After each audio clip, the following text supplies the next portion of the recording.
రాష్ట్రమంతా జలకళతో నిండుగా ఉన్నదని శ్రీశైలం ఎమ్మెల్యే బుడ్డ రాజశేఖర్ రెడ్డి అన్నారు.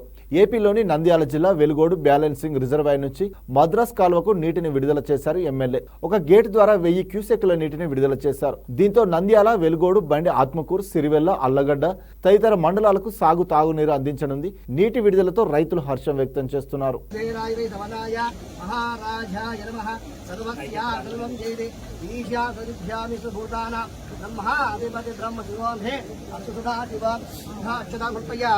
నమస్కారామి.